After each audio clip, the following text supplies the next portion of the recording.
the applications of Coulomb's inverse square law. So already we solved a few derivations, few applications yesterday. So the continuation of that, note down, three similar charges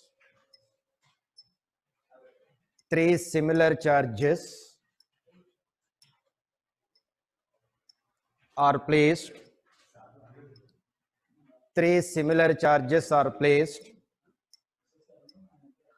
at the three vertices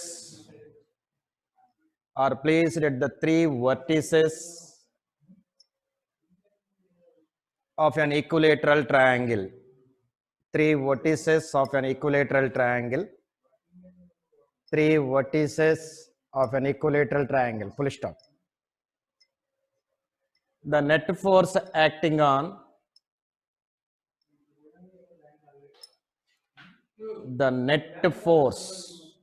here force in the sense electrostatic force. The net force acting on the fourth charge,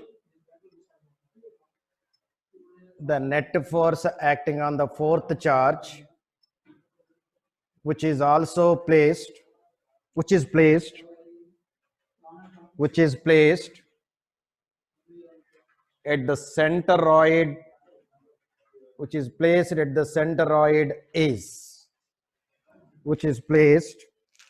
centroid, is okay. So here I am considering, as usual, a beautiful equilateral triangle of side A. I am placing three similar charges called as Q, Q, Q at the three vertices of an equilateral triangle. He is asking us to find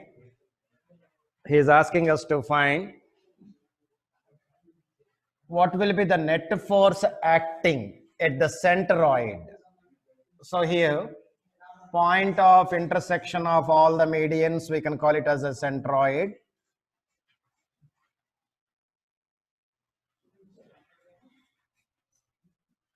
So this is a beautiful centroid of an equilateral triangle. At that centroid, I am placing a charge Q. Now, how many forces will act on this charge? Definitely, three forces will act. One is because of these two, one is because of these two, and one more is because of these two. So between these two, one force, between these two, one more force, between these two, other force. Now here, between these two, between the charge Q and Q, both are similar and like charges. Obviously, there will be a repulsive force, call it as F1. And between this charge and this charge also, one more repulsive force will act. So this is positive and this is positive. Again, there will be a repulsive force like this. Call it as F2. And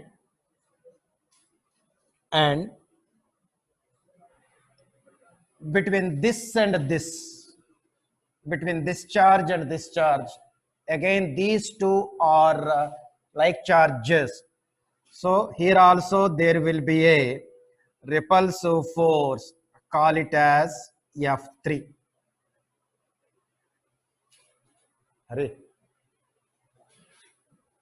video ratla.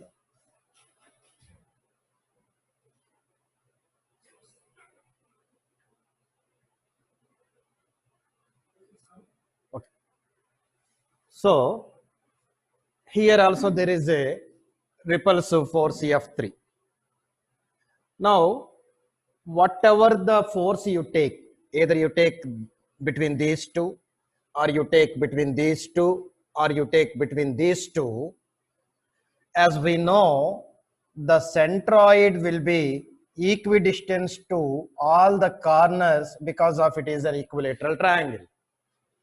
Now I would like to find at what distance the centroid will be there from the corner. At what distance the centroid will be there from the corner. For that, I want this distance. So for that, I am taking one right angled triangle.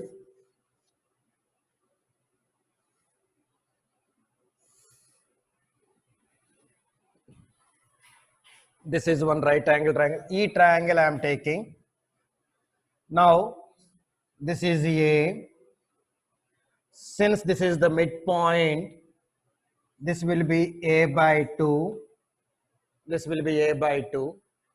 If you apply a Pythagoras theorem, the height in equilateral triangle is a square minus a square by 4, which is equal to root 3 by 2a. So the height in case of an equilateral triangle is root 3 by 2a after applying Pythagoras theorem here. But we know that the centroid will divide the height in the ratio 2:1. This corner, this is the corner. In the ratio 2:1, the centroid will divide. So this distance I want. This is the centroid. This is the centroid. And this is the corner. If I call it is A, B, C. So this is A. And this is the centroid. Call it as O. This is the centroid. So the total height is root 3 by 2. It will divide into ratio 2:1. Then R will be equal to 2 by 3. The sum of the ratios is 3. It is 2 parts out of 3. So 2 by 3 into the total height, which is equal to root 3 by 2a. 2 and 2 get cancels, which is a by root 3. So the distance of the centroid from any corner in the sense vertex I can call, from any one of the vertex, the distance of the centroid is a by root 3. Now here, in all the three cases, this distance is the same. Distance is same. And magnitude of the charges is also same. Illi QQ, illi QQ, illi no QQ. Illi distance, centroid distance a by root 3, illi no a by root 3, illi no a by root 3. Since the magnitude of the charges is same and the distance is same, all the three forces will be same. That is F1 is equal to, F2 is equal to, F3 is equal to, all three forces will be the same. Why? Because the formula to find out a force is equal to 1 by 4 pi epsilon naught Q1 Q2 by R square. Q1 Q2 by R square. In all the three cases, Q1 Q2, Q1 Q2, Q1 Q2, same. In all the three cases, distance a by root 3, a by root 3, a by root 3, same. So F1 is equal to F2 is equal to F3 is equal to 1 by 4 pi epsilon naught. Q1 is Q, Q2 is also Q, Q into Q, Q square into a by root 3 whole square. A by root 3 whole square, which is equal to 3 into 1 by 4 pi epsilon naught Q square by A square. 1 by 4 pi epsilon naught Q square by A square. Okay. Now, at the center O, three forces are acting. I want to get the resultant of those two. I want to get the resultant of those two. How will get the resultant of those two? Those three, in fact. So for that, initially I am considering F1 and F2. F1 and F2 are making certain angle with each other. They are making certain angle with each other. Whenever they are making certain angle with each other, we need to construct one parallelogram. Now I am constructing one parallelogram like this to find the resultant of F1 and F2. I am constructing one parallelogram. The diagonal of the parallelogram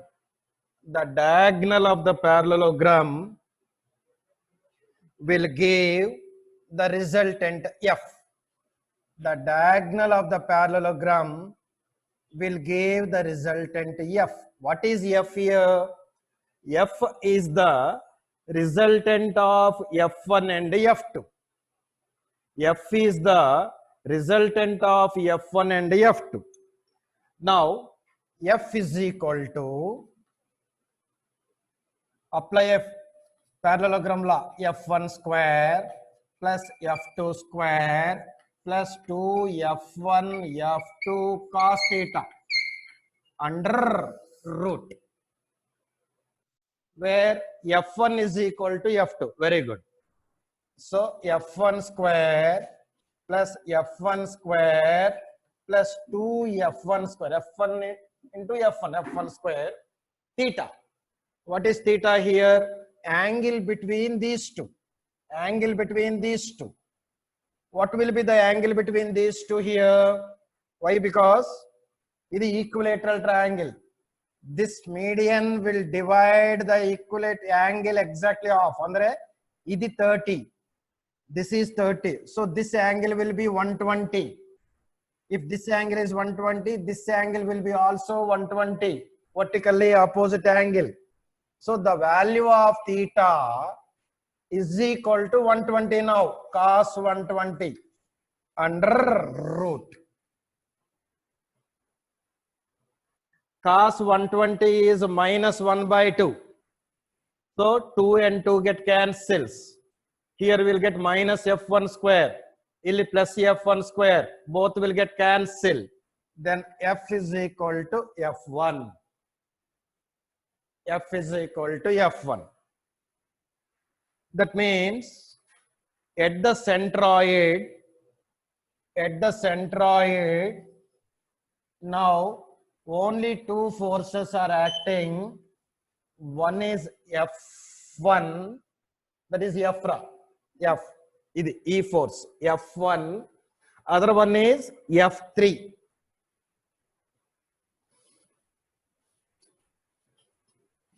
F3. Now instead of F1 and F2, I am taking F. F is nothing but F1. And here F3. Otherwise I will write F only this. F and F3. These are the two forces are acting at the centroid now. How those two are acting? Opposite direction. What will be the magnitude of those two? Same, because F is equal to F1 we got. And we know that F1 is equal to F3. So these two magnitudes are same and acting in opposite direction. Then what will be the net force acting at the centroid now? What will be the net force acting at the centroid now? 0. Because F1 is equal to F3. Both are acting in opposite direction. For example, if 5 Newton is 5 Newton, if say, then 5 E direction, 5 E direction. So the net force will be 0. So net force at the centroid of an equilateral triangle is 0. Net force acting at the centroid of an equilateral triangle is 0.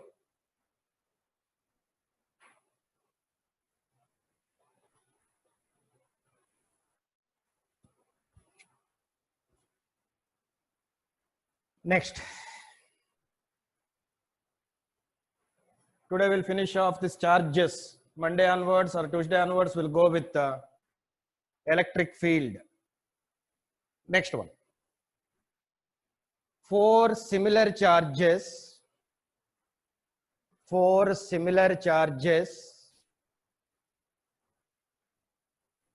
are placed.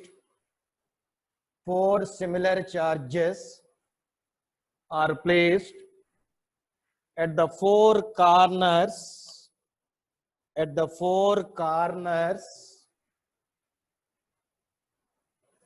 of a square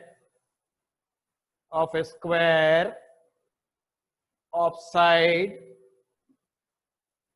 4 corners of a square of side A. 4 corners of a square of side A.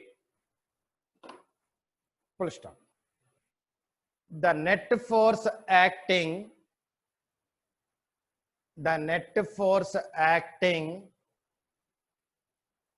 at any one of the corner is any one of the corner is. Now again, I am considering a beautiful square of side A. Now 4 charges Q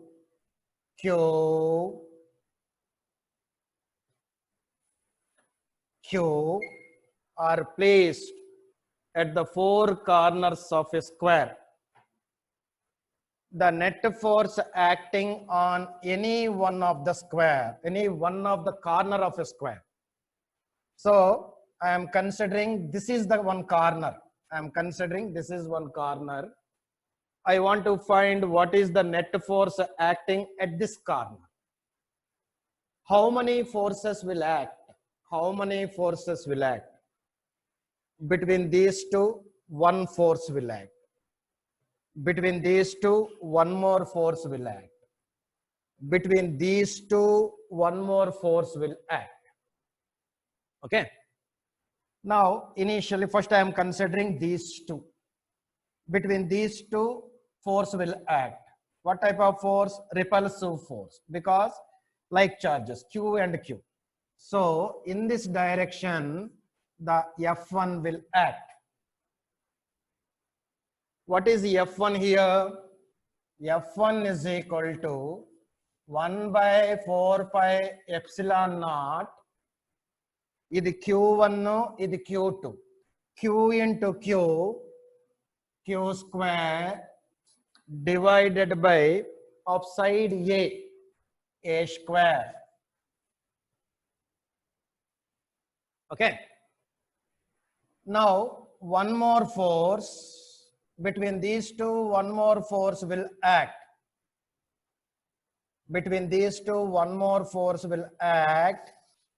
This will act in this direction. Repulsive again. Repulsive. F2 will act in this direction. Now, what is F2? Force between these two charges. Because of we are finding the force between these two charges, we have to consider this distance. Now, what will be the distance between the two charges now? What is the distance between the two charges now? EDA. If you apply a Pythagoras theorem, it will be root 2a.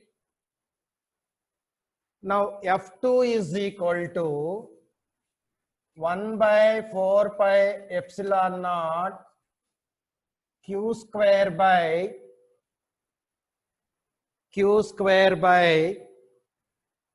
distance. How much distance I should consider here? Root 2a. So root 2a whole square. So which is equal to 1 by 4 pi epsilon naught Q square by A square is equal to F1 here. So with your permission, I will write F2 as F1 by 2. This root 2. Root 2 whole square 2 will get. Next, between these two, one more force will act. So this is Q and this is plus Q, both positive only. Again, there will be a repulsive force. In this direction, F3 will act. Now, F3 is equal to 1 by 4 pi epsilon naught. Again here, Q into Q, Q square divided by, because of it is a square, this distance is A square, which is equal to F1 only. Which is equal to F1 only. Now, at this point, three forces are acting, F1, F2, F3. I want to get the resultant of those three. I want to get the resultant of those three. But to apply a parallelogram law will be applicable only for the two forces, not more than two. That's why initially I am considering F1 and F3. Initially I am considering F1 and F3. So I would like to find the resultant of these two. To get the resultant of these two, we need to construct one parallelogram. So here I constructed one parallelogram. I constructed one parallelogram now. So this is one parallelogram what I constructed. The diagonal of the parallelogram will give the resultant of those two. For example, F is the resultant of F1 and F3. F is the resultant of F1 and F3. Then how to get an F value now? F is equal to, apply a parallelogram law, P square plus Q square plus 2PQ cos theta formula. F1 square plus F3 square plus 2F1 F3 cos theta under root, where theta is the angle between F1 and F3, where theta is the angle between F1 and F3. So that angle is 90 degree. Cos 90 is equal to 0. Since cos 90 is equal to 0, this entire term will become 0. And one more, that F3 is equal to F1. So obviously we'll get root 2 F1 is the force. F. If I call, this is the corner A, this is the corner B, and this is the corner C, and this is the corner D. Now at the corner D, what are the forces are acting? At the corner D, what are the forces are acting now? At D, only two forces are acting. One is F2, other one is F. Instead of F1 and F3, I can take F now. Already in this direction, F2 is acting. So at the corner D, two forces are acting, F and F2. How those two are acting? Those two are acting in the same direction. Those two are acting in the same direction. Then what will be the resultant force at D now? What will be the resultant force? So resultant force at D, if I call it as an F dash, here two forces are acting, one is F and other is F2. Moreover, both are acting in the same direction. The resultant force will be F plus F2 because of the same direction, where F is equal to root 2 F1 and F2 is equal to F1 by 2. F1 by 2, which is equal to root 2 plus 1 by 2 into F1, which is equal to 2 root 2 plus 1 by 2 into F1, that is the resultant force acting at D. Resultant force acting at D is equal to 2 root 2 plus 1 by 2 into F1. Therefore, F dash is equal to 2 root 2 plus 1 by 2, F1 value 1 by 4 pi epsilon naught q square by a square. So this will be the net force acting at any one of the corner of a square of side A.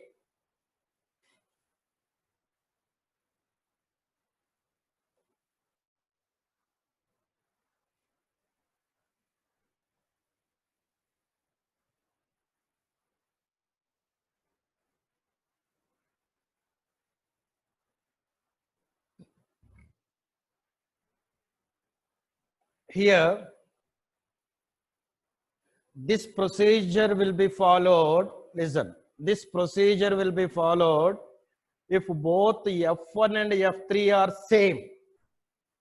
If both F1 and F3 are equal, then only F and F2 will be in the same direction. For example, this is an F1 ra. This is F2 and this is F3. This is F3. In this case, F1 and F3 are not same. Then if you want to find the resultant of F1 and F3, F1 ki F3 ki resultant, we need to construct a beautiful parallelogram. So here I constructed a parallelogram. The diagonal of the parallelogram will give the resultant.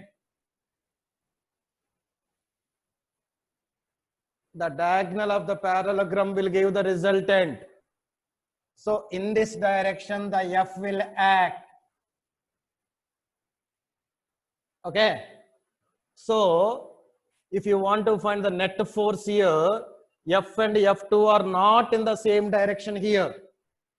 So we cannot add them directly like this. We can add the two vectors, we can add the magnitudes of the two vectors if and only if they are acting in the same direction. So here there is a small controversy. Very rarely he will ask such type. If any in such a case, what to do? If any in such a case, what to do is, I will give the hint.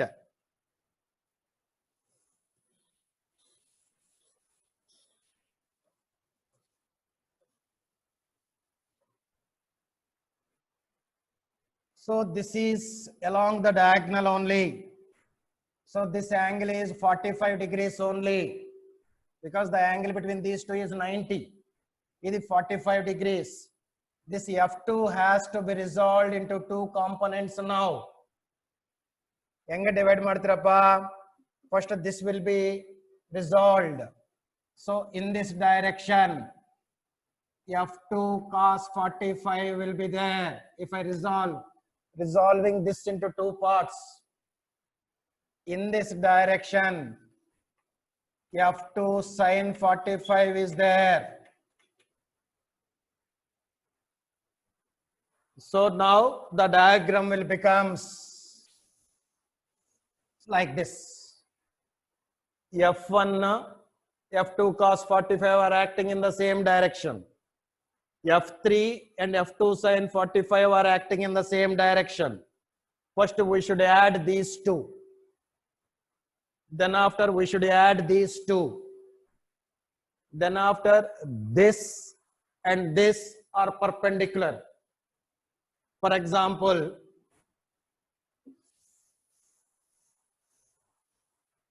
if I add these two in this direction, f dash is equal to f1 plus f2 cos 45. If I add these two because of the same direction, in this direction, f double dash is equal to f3 plus f2 sin 45. Okay. Now you try to get the resultant of f dash and f double dash now. Now you construct a parallelogram. The diagonal of the parallelogram will give the resultant. Again you apply f dash square or formula p square plus q square plus 2pq cos theta, where theta is equal to 90 degrees to take. Very rarely he will ask.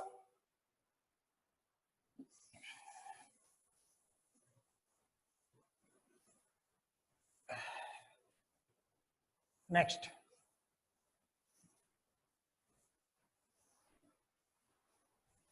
For similar charges,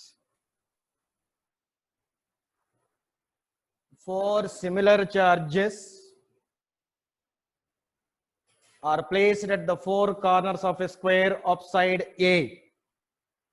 Four similar charges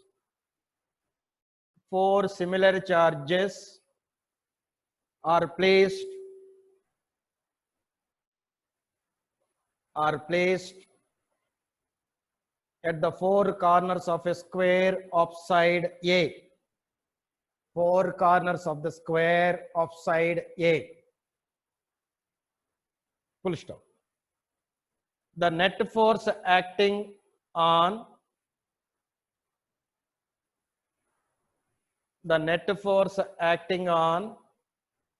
a charge,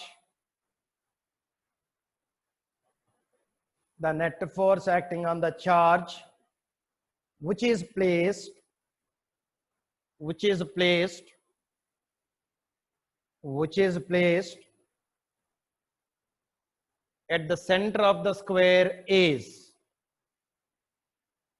placed at the center of the square is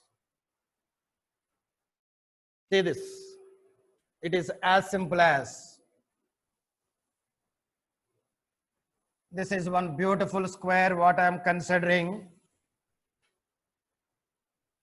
Now the charges Q are placed at the four corners of a square. Now I want to find the net force acting on one more charge, which is placed at the center of a square.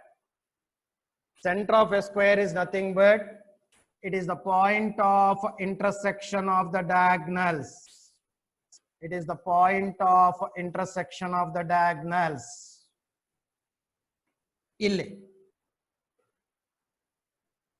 Here I am placing a charge capital Q. Now what is the net force acting on the capital Q now?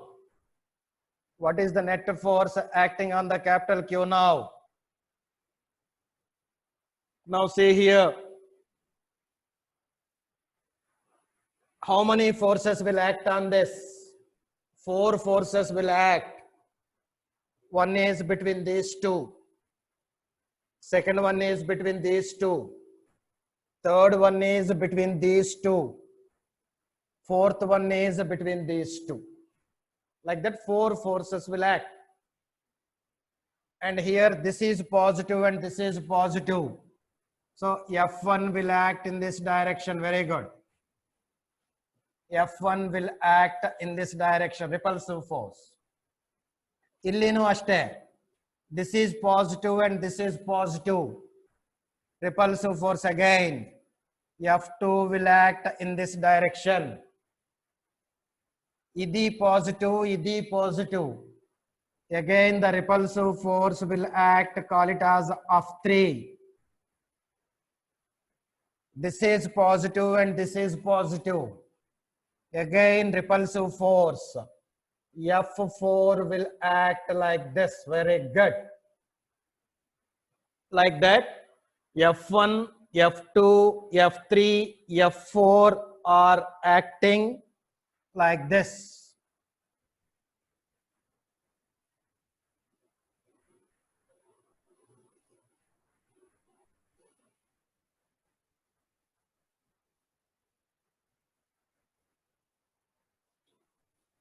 Like this. Now, what is its magnitude, sir? See here, whatever the force you take, F1, F2, F3, F4, anything, anyone. Now, charges QQ, QQ, QQ, QQ. So in all the four cases, the magnitudes of the charges are same. And at the same time, at all the four cases, this distance between these two, distance between these two is same. So in all the four cases, the magnitude of the charges are same, QQ, QQ, QQ and all. And the distances is also same, E distance, same. So what is the formula to find out F? Generally, for example, F1 you take, what I can write, 1 by 4 pi epsilon naught Q into capital Q divided by E distance tagabeko. E distance, that is the distance of the center from the corner. E distance. Idi A. So idi root 2A. In root 2A, half of the distance, center. Total diagonal is root 2A. In that half only we are considering root 2A by 2. Root 2A by 2 will get A by root 2. So, idi A by root 2 whole square. A by root 2 whole square. Now, here, like that, F2 will be also same, F3 is also same, and F4 is also same. So with your permission, I will write F1 is equal to, F2 is equal to, F3 is equal to F4. Then what is the resultant? Listen, you go with F1 and F3. This F1, no, this F3. Both are acting in opposite direction and the magnitudes are same. Then what will be the resultant force here because of F1 and F3? 0. Why? Because the magnitudes are same and acting in opposite direction. So the net force acting at O because of F1 and F3 is 0. In the same manner, F2 and F4, both magnitudes are same, acting in opposite direction. Here is also the net force will be 0. So the net force acting at the center of a square in this case is beautiful 0.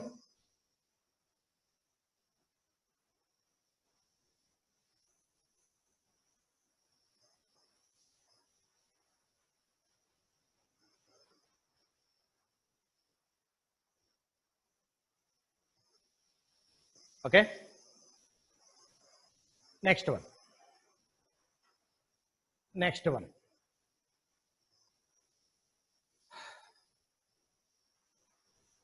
Two balls, two similar balls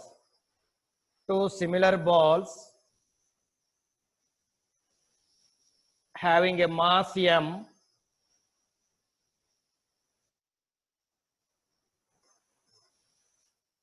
comma density d, density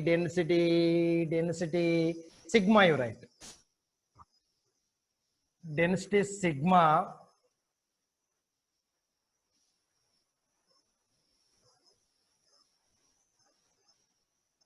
density,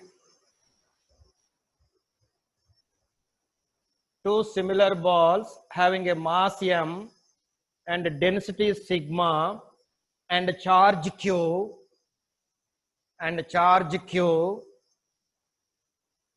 are suspended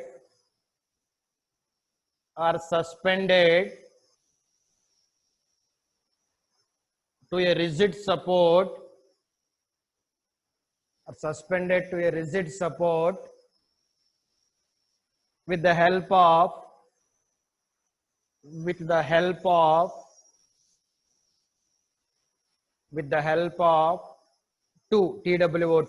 two inextensible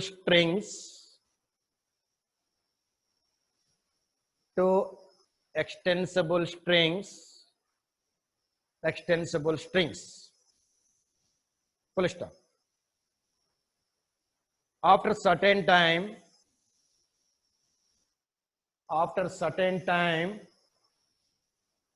they attain equilibrium.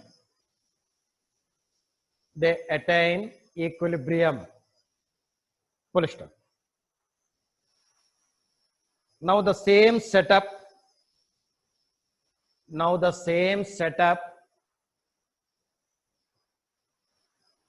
is immersed in a liquid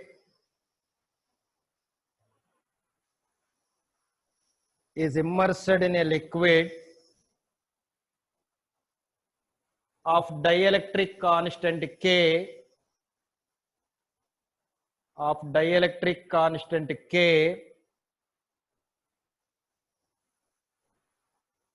and density rho.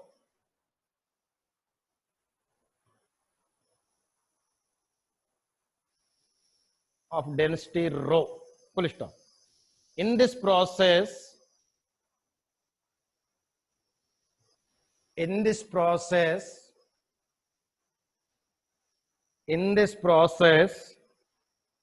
if the angle between them, if the angle between the two strings,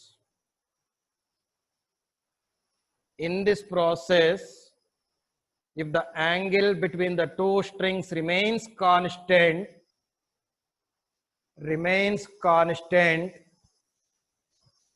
then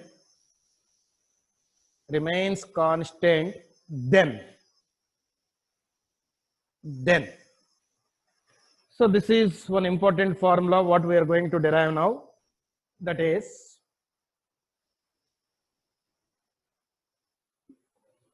already half of the formula we derived yesterday, I hope. He considered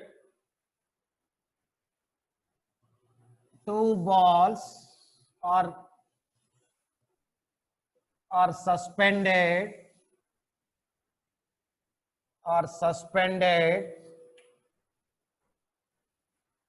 with the help of two strings like this. Now if this angle is theta, what are the forces will act here? One is electrostatic force because of it is having a charge. One is the weight because this ball is having a mass, and one is the tension. the tension. Then already we derived yesterday, I hope, or day before yesterday, tan theta is equal to F by mg. Tan theta is equal to F by mg. This already we derived by either by considering the Lami's theorem or by taking tan theta, cos theta, adella. So finally tan theta is equal to F by mg. Now the same setup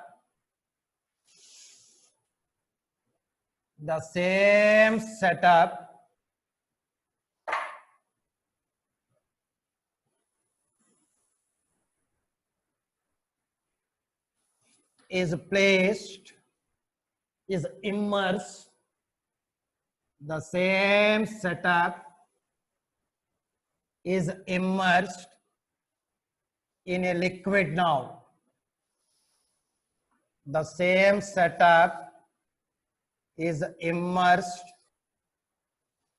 in a liquid having a density rho and dielectric constant K. But one condition he gave here, after immersing also, the angle between the strings remains constant. Angle between the strings remains constant andre this angle theta dash, according to him theta is equal to theta dash. Now what are the forces will act on the ball now? One force is electrostatic repulsive force. Definitely, as we discussed earlier, that electrostatic force depends upon the medium between the two bodies or two charges. Here the medium between the two charges is air. Here the medium between the two charges is some liquid, some fluid. So definitely here the force will not be F, it will be F dash. It will be F dash. And here, as usual, the mg will act. As usual, the weight will act. But here not only weight. So whenever a body is immersed in a liquid, definitely some force of buoyancy or upthrust will act on a body.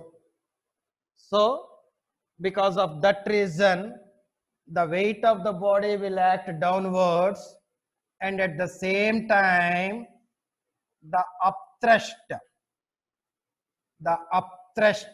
or the force of buoyancy will act. Otherwise I can call it as a thrust. TH, thrust, upthrust. Now in this case, here what we got, tan theta is equal to F by mg we got here. But whereas in this case theta is theta dash, tan theta dash is equal to, here the force is not F dash. Here not only weight, along with weight the upthrust is also acting. That equal to the net weight will be mg dash.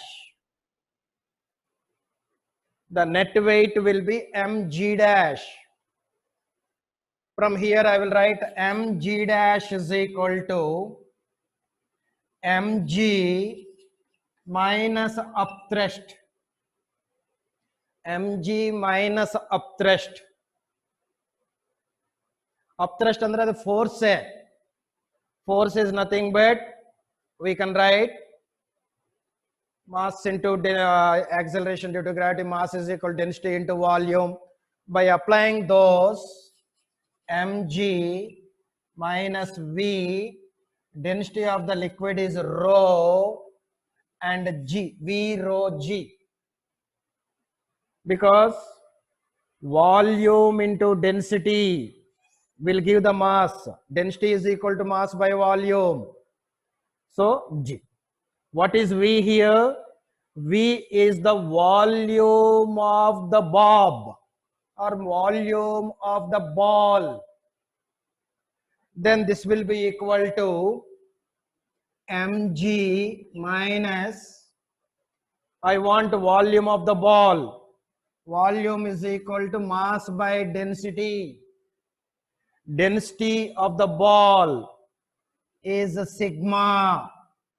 Density of the ball is sigma rho g. Okay. Now, what is an F dash? F dash is the electrostatic force between these two balls when they are placed in a liquid. So F dash is equal to F by K, where K is a dielectric constant. F dash is equal to F by K.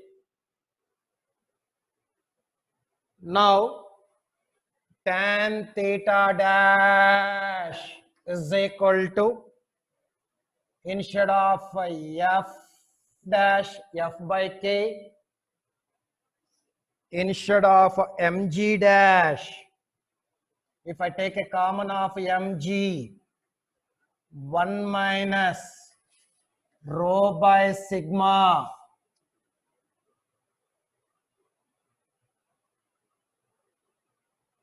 in the problem is given. Both the cases the theta value is same. That is nothing but tan theta is equal to tan theta dash. Both the cases the angle is same. Tan theta is equal to tan theta dash. Tan theta means F by mg. Tan theta dash F by mg K 1 minus rho by sigma. mg get cancels.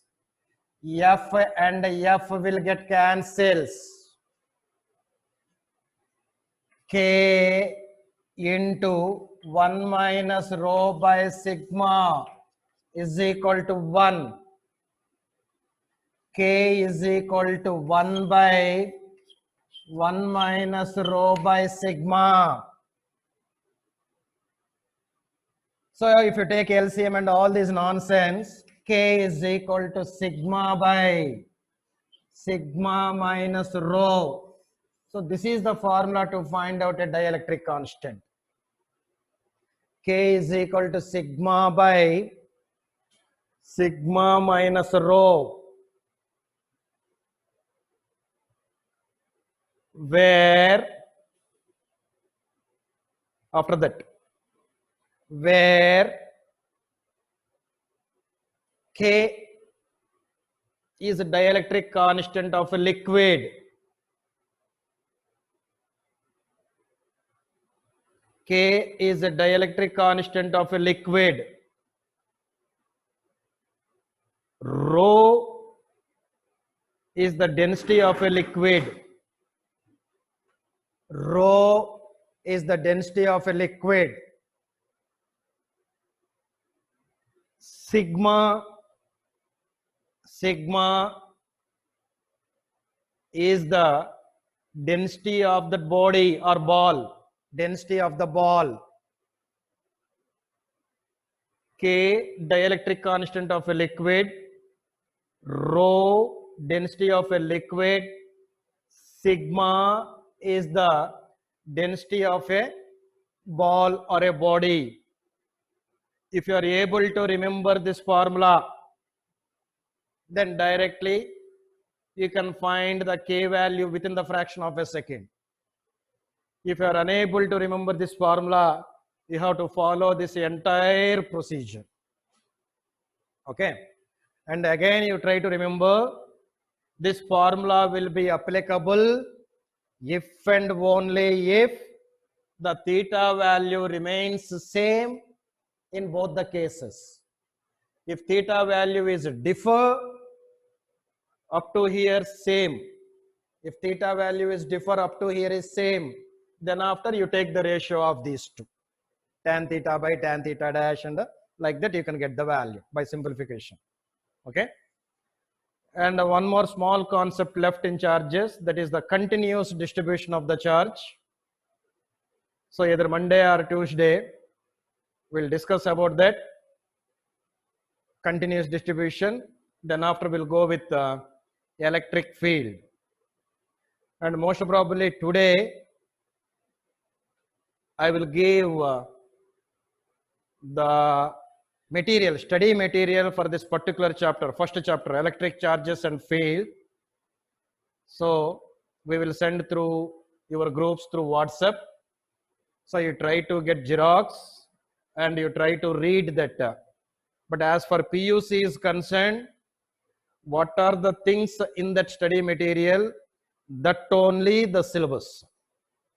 Okay, these derivations and all will not be there in our PUC material, because these derivations are not required for our PUC. These derivations or these formulas are useful for JEE Mains, NEET and KCET. Okay, the criteria for our PUC syllabus is our study material. Whatever the matter is there in our study material, you try to read the entire matter. So that will be sufficient up to PUC.